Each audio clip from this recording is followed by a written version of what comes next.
All right, people, today is Thursday, so we have a Cryptex meeting tonight. If you missed last week, don't fret. We have another great meeting tonight. Come to the meeting to understand how you can get a smart contract that will pay you a wonderful sum of money in just 2 years, 3 years, 5 years, and 7 years. Come to the meeting, find out what it's about. It is a very affordable way to build on your wealth building strategies. I'll see you guys there. The link to the Zoom meeting is in the description of this video. Meeting is tonight, 7 o'clock Central Time. Let's get into some content, shall we? The question today is very simple. In this new financial system, which coin is going to benefit the most from institutional adoption of crypto? Bitcoin or XRP? Well, as of today, we are sitting at a $4 trillion market cap for crypto.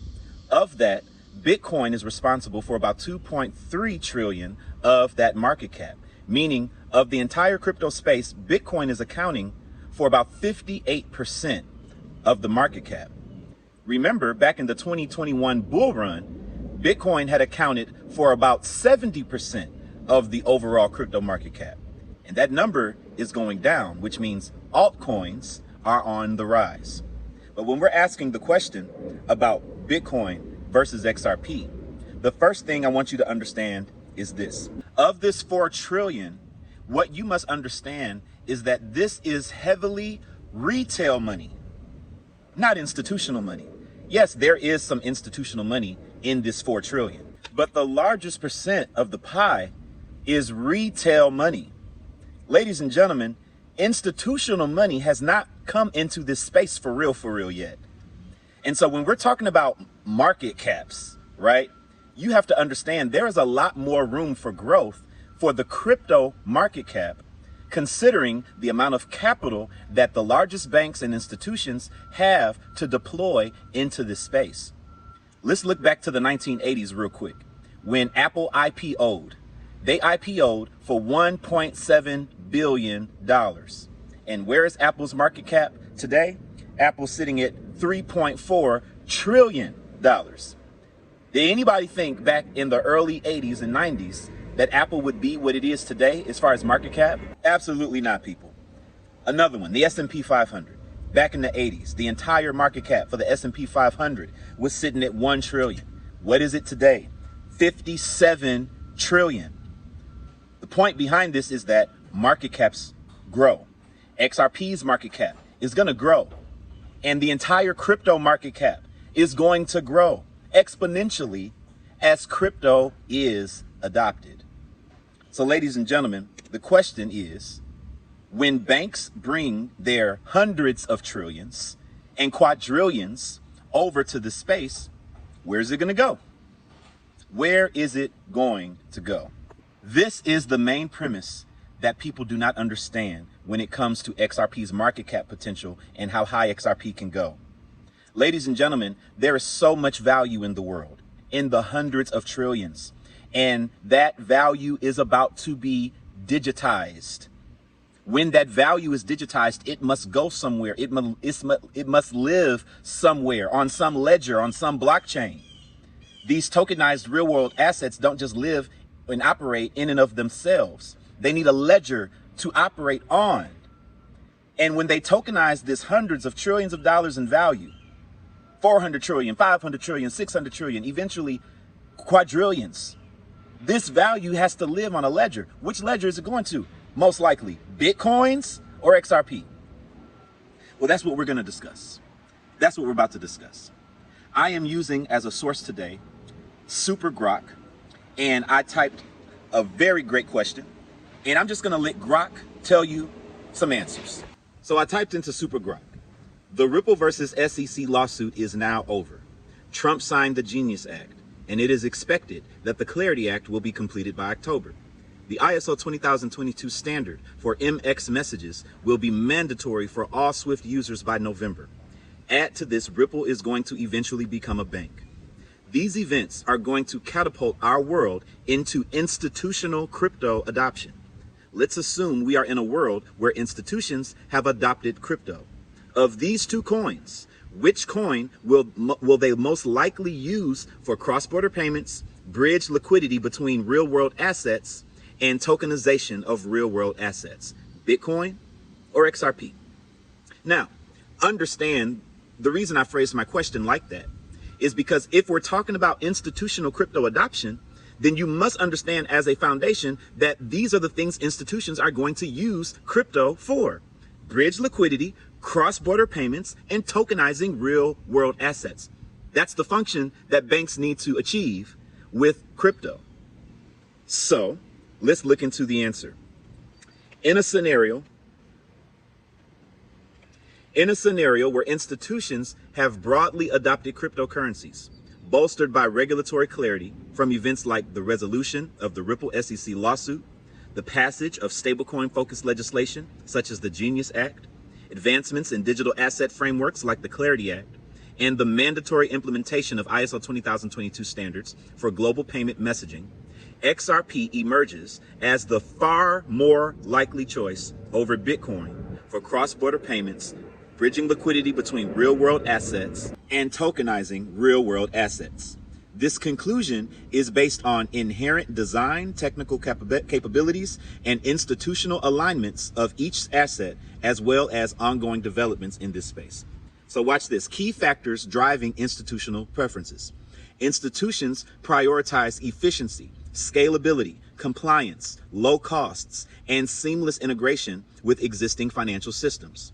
Here's a breakdown comparing Bitcoin and XRP across the specified use cases. So for the use case of cross-border payments, Bitcoin primarily functions as a store of value or digital gold with limited utility for high volume transactions. Transactions are slow, 10 to 60 minutes on average, and expensive during network congestion, making it impractical for real-time institutional transfers. Institutional adoption has focused on holding Bitcoin as a reserve asset, like ETFs or treasuries, not for payments. XRP, on the other hand, built specifically for fast 3 to 5 seconds, low-cost cross-border payments via the XRP ledger on Ripple's on-demand liquidity system. Partnerships with banks and payment firms position it as a replacement for legacy systems like SWIFT, especially with ISO 20022 compatibility.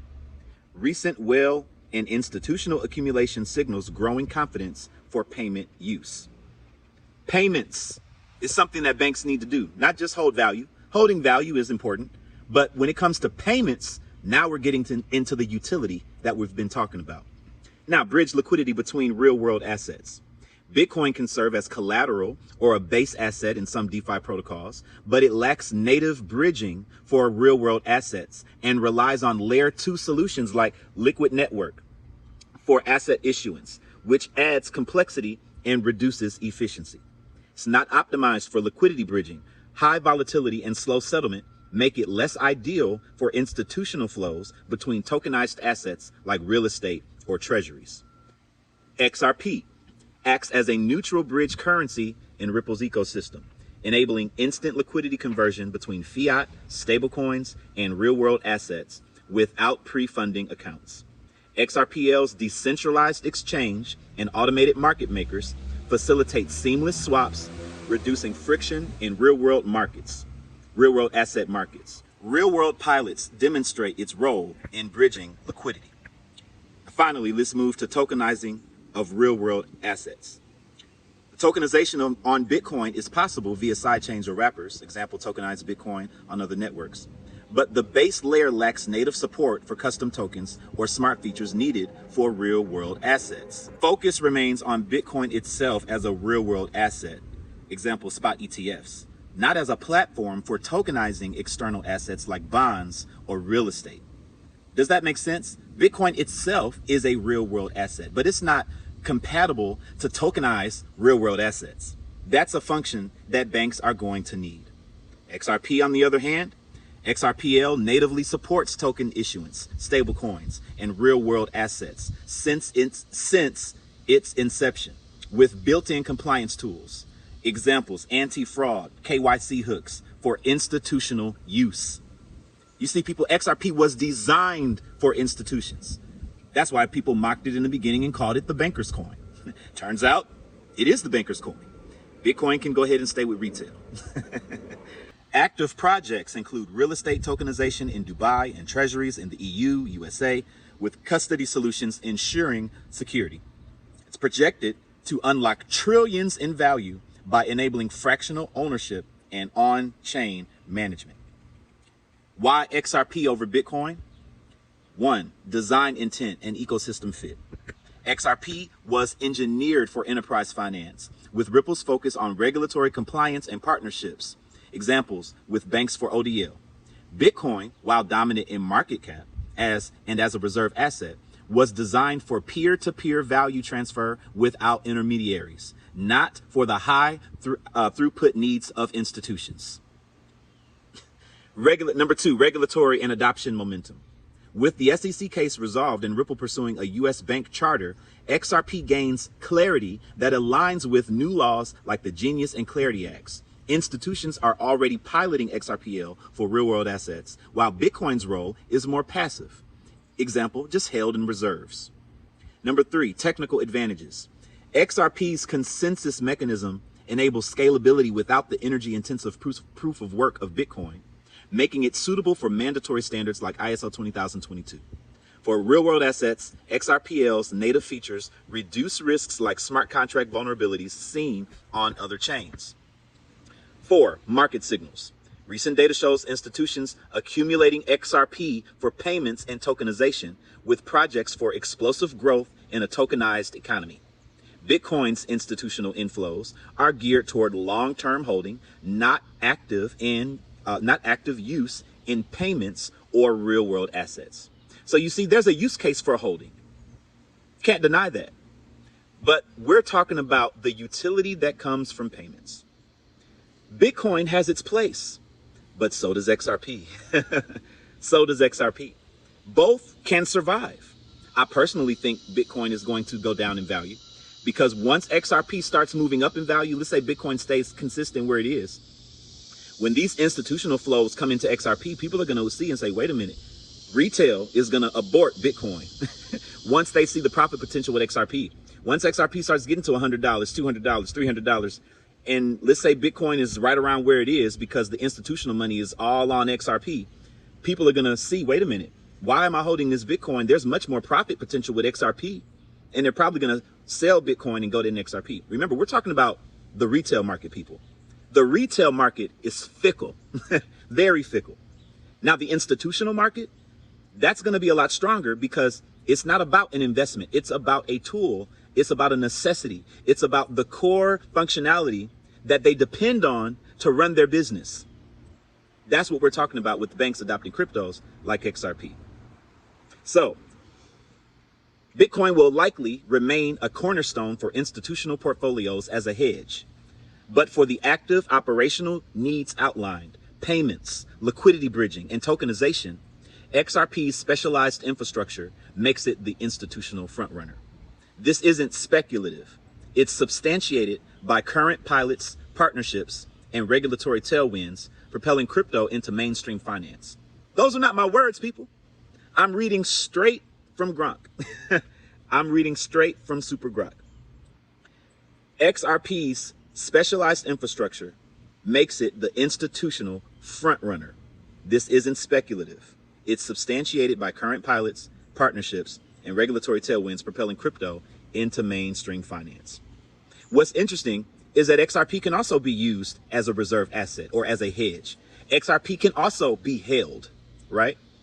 And so for the people who are for the institutions that are just holding it, just to hold value, what would they do once they see the rising value of one thing and the clear profit potential that one has compared to the others, not so much?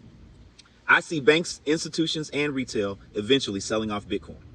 That may or may not happen. That part is speculative.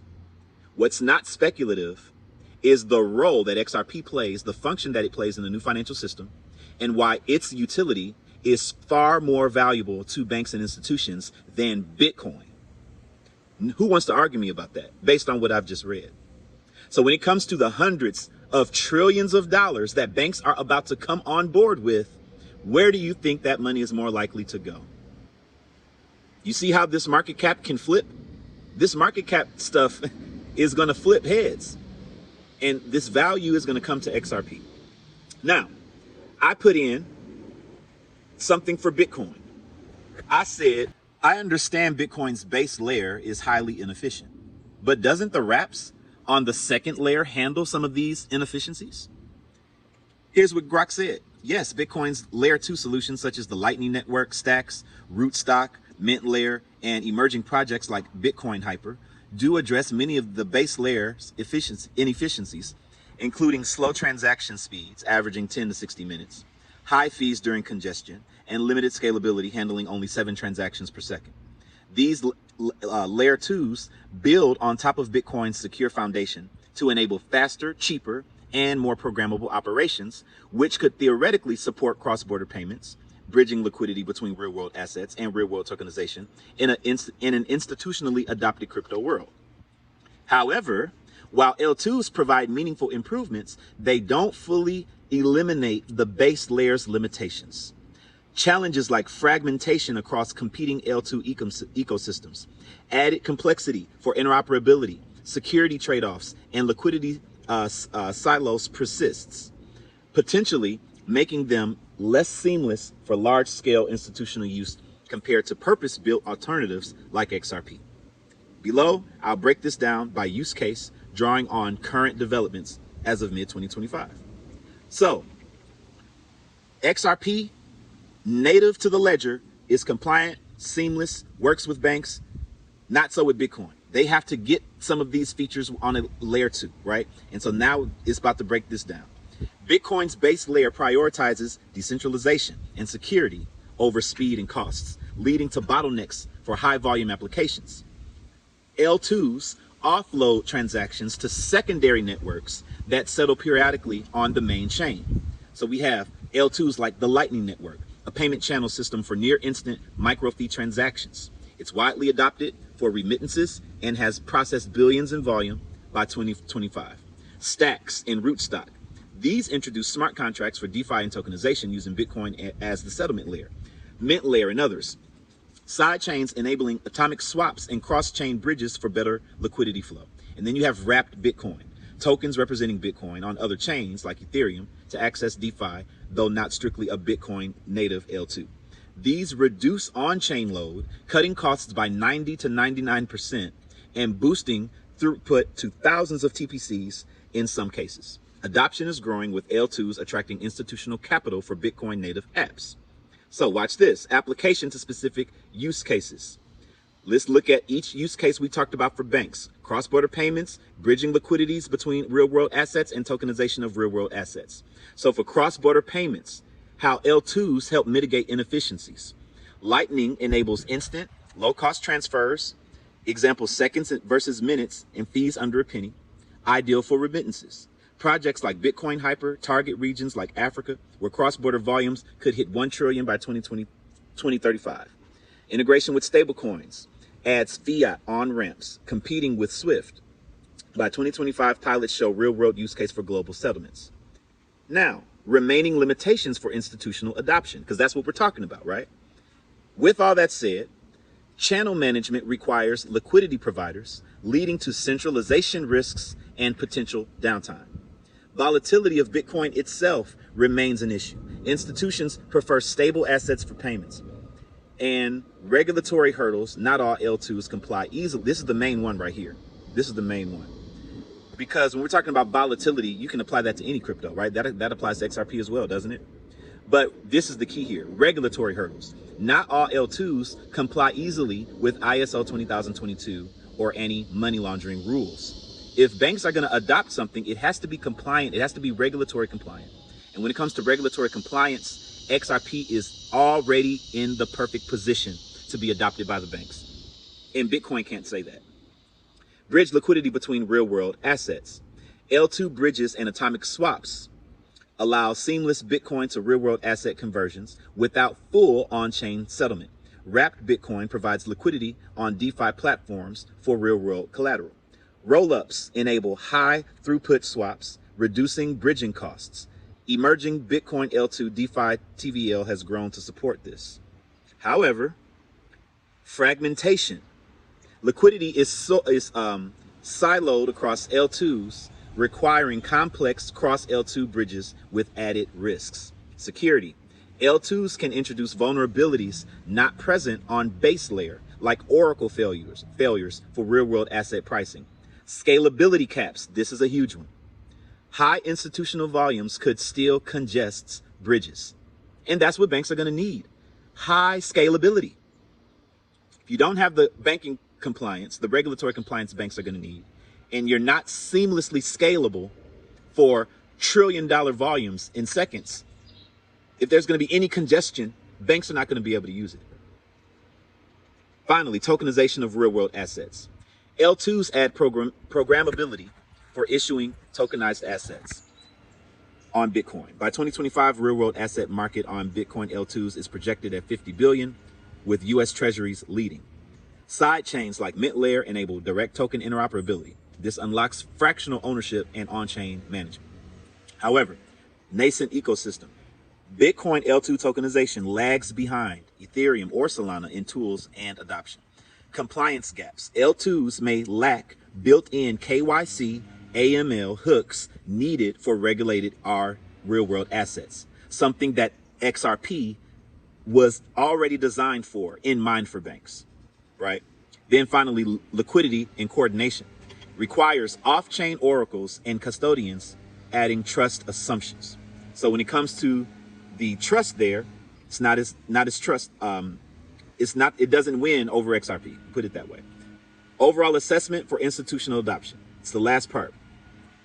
In a world with regulatory clarity, example, post-Ripple SEC lawsuit, Genius Act, Clarity Act, ISO 20022 mandates, Bitcoin L2s could dive more Bitcoin utility, with forecasts showing Bitcoin DeFi and real-world asset growth exploding in 2025. They've enabled mass adoption pilots like Instant Africa remittances or tokenized assets. That said, L2s introduce new trade-offs. They can centralize elements like the watchtowers in Lightning, face interoperability hurdles across the no second best fragmented landscape, and still rely on the base layer's energy-intensive proof of work for finality. Institutions prioritizing compliance, seamlessness, and native efficiency, example, banks via Swift upgrades, might still lean toward XRP's ecosystem, which was designed from the ground up for these functions without needing layered workarounds. That's huge. Bitcoin's L2s enhance Bitcoin's role as a reserve asset with added functionality. But for operational dominance in payments and real-world assets, they're evolutionary, not revolutionary. Does that make sense? They're trying to improve Bitcoin. XRP was built from the ground up for banks.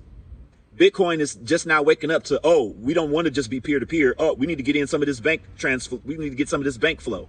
So now they're trying to use the layer 2s to help build Bitcoin up, but it's still not as efficient as the protocols native on layer 1 with XRP.